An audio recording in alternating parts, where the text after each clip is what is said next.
At Sierra, discover great deals on top brand workout gear, like high-quality bikes, which might lead to another discovery.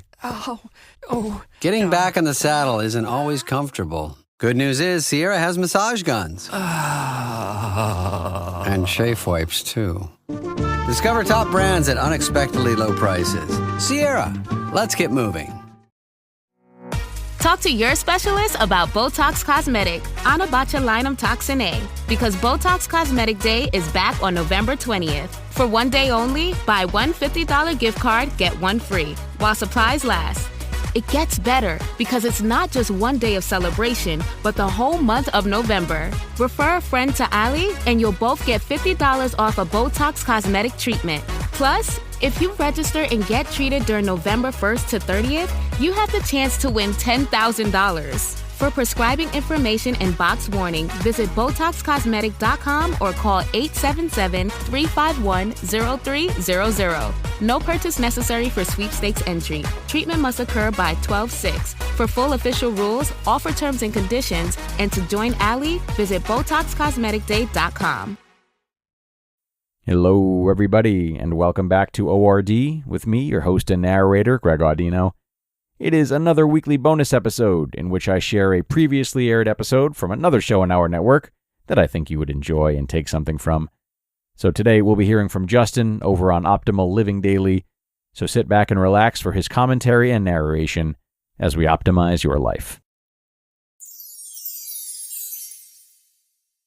Man overboard, when others in your space are not on board with minimalism, by Cheryl Smith with NoSidebar.com. It may sound odd, but I feel that I was abundantly blessed in that both of my parents left this world with very few possessions. What Dad left behind could fit in a small crate, and when Mom passed away, it took just one day to empty her small apartment and move her things to our garage. While it may have appeared as something to be pitied by others, it was a great relief to me. Over the years since Mom's death, I have, as I could emotionally handle it, reduced those possessions to what will fit in one crate. The things that reside in that crate are of little to no monetary value, but they are beyond precious to me, and they take up very little space. Though I doubt they were at all familiar with the modern terminology, and they were by no means the type to care about or succumb to what is popular or trendy, my parents were, by sheer lifestyle necessity, ahead of their time, minimalists. Fast forward to the situation in which my husband, son, and I now find ourselves immersed. My 92-year-old father-in-law passed away last year, leaving the family home and all of its contents to my now 87-year-old mother-in-law. The era in which they were raised required saving, penny pinching, and zero waste in order to merely survive. As years passed and their financial situation improved to the point of not needing to be so careful, they never ditched that Great Depression rationing mindset. While I dearly love and respect my mother-in-law, she's one of the most ardent hoarders I know. After meals, she often asks me to save and store 1 or 2 bites of remaining food on her plate.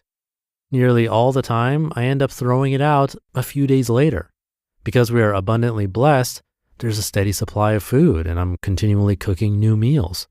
What she felt guilty about wasting becomes buried in the bountiful flow of home-cooked leftovers that consistently fills her refrigerator. Having reached an advanced point in our own minimizing journey, my family and I find it hard to understand why her home is filled with so much excess. We must continually restrain ourselves from trying to impart minimizing wisdom to someone who feels it is extremely important to cling to every single thing that comes into her possession. Though it will be a monumental and daunting future task, to protect our feelings, keep the peace, and guard our relationship, we have come to the realization that much of the needed minimizing will have to be done past the point of her knowledge. Here are a few lessons that we are learning and doing our utmost to implement in a situation where someone in close proximity is completely averse to the idea of minimalism. Number 1, give time and grace. Always remember that each person is, in large part, a product of their individual life experiences. Emotional scars are sometimes covered by an abundance of stuff, and physical possessions are often purchased and kept as a security blanket source of comfort.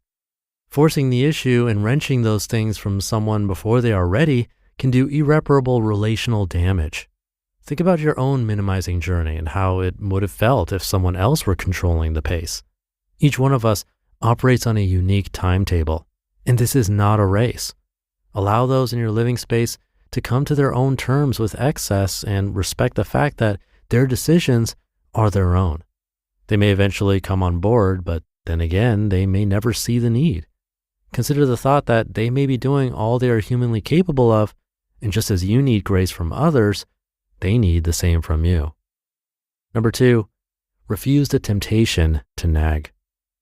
I know it's not easy, but choose to take the higher road with humility and lead by quiet example. Nagging tends to encourage the opposite of a hoped-for result. In the case of caring for elderly parents, roles truly do reverse, and lifetime caregivers become dependent children again. Sometimes it is best to let unassuming action do all the talking. Number 3, respect personal space. The same atmosphere that vexes your spirit and induces anxiety may be someone else's comfort zone. What you see as a mess and entirely unnecessary chaotic clutter may calm someone else's nerves. I find it hard to understand how a basement filled with stuff that never sees the light of day brings a sense of solace to my mother-in-law, but at the end of the day, it is her basement and her stuff, and I really have no right to interfere with that. Granted, I will more than likely be involved in the mix of sorting through and allocating it all one day, but if it brings her peace and helps her cope through whatever amount of time she has left on this earth, it is hers to steward in the way she wishes. And number 4, kindness really does matter. Feelings are real and should always be acknowledged and validated. Conflicting mindsets should be respected even when they are not understood. Empathy goes a long way in melting the human heart and building a bridge between opposing opinions. As simple as it may sound, looking someone in the eye when frustrated can do wonders in preventing the utterance of hurtful words. Eyes really are the windows to the soul, and I find it difficult to tell my mother-in-law it is not necessary to hold on to the many bags of clothing in her attic while looking into her well-meaning, scared to let go eyes. Yes, there are many who could use those clothes, and one day they will have the opportunity. For now, preserving her dignity is more important. At the end of the day, on board or overboard, relationships are what matter most. You just listened to the post titled "Man Overboard When Others in Your Space Are Not on Board with Minimalism" by Cheryl Smith with NoSidebar.com. Blinds.com is kicking off the savings early with Black Friday mega deals all month long. A Blinds.com design expert can help you make the perfect selection on your schedule. We can even handle everything from measure to your whole home installed for just one low cost. With over 25 million windows covered, Blinds.com is the #1 online retailer of custom window coverings. Save up to 45% on select styles, plus a free professional measure right now at Blinds.com. Rules and restrictions may apply. Thank you to Cheryl. This might just be the most popular question I hear regarding minimalism. I'm in some minimalist groups on Facebook, and this one comes up so frequently that I have a pre-written stock response referencing an article that I narrated from Courtney Carver of BeMoreWithLess.com way back in episode 605. That article is titled, "How to Encourage Loved Ones to Simplify Their Lives," and has similar points. In fact, "Give them time" was number 3 in her list and number 1 in today's list.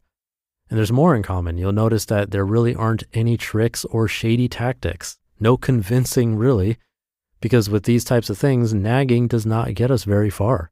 It's something that we and others have to figure out on our own through example, and often by hearing it from someone outside of our social circle.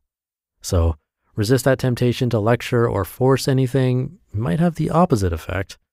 Have a great rest of your day, and I'll see you tomorrow where your optimal life awaits.